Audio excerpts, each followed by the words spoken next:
I give way to the honourable gentleman. There is no doubt that the Prime Minister has in many ways achieved substantial success in the economy.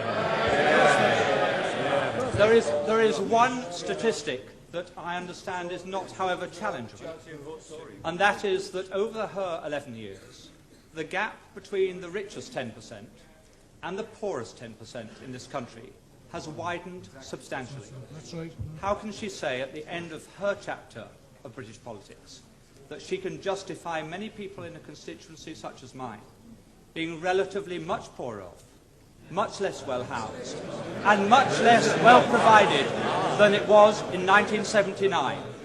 Surely she accepts that is not a record that she or any Prime Minister can be proud of. Mr. Speaker, all levels of income are better off than they were in 1979. But what the honourable member is saying is that he would rather the poor were poorer, provided the rich were less rich. That way you will never create the wealth for better social services as we have. And what a policy! Yes, he would rather have the poor poorer, provided the rich were less rich.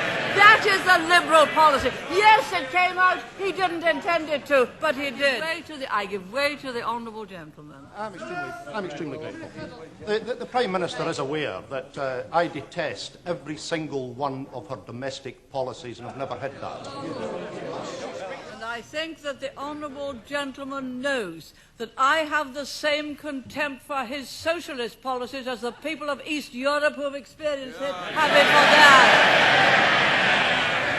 I think I must have hit the right nail on the head when I pointed out that the logic of those policies are they'd rather have the poor poorer. Once they start to talk about the gap, they'd rather the gap was that. Down here. That. Not that. But that. So long as the gap is smaller, they'd rather have the poor poorer. You do not create wealth and opportunity that way. You do not create a property-owning democracy that way.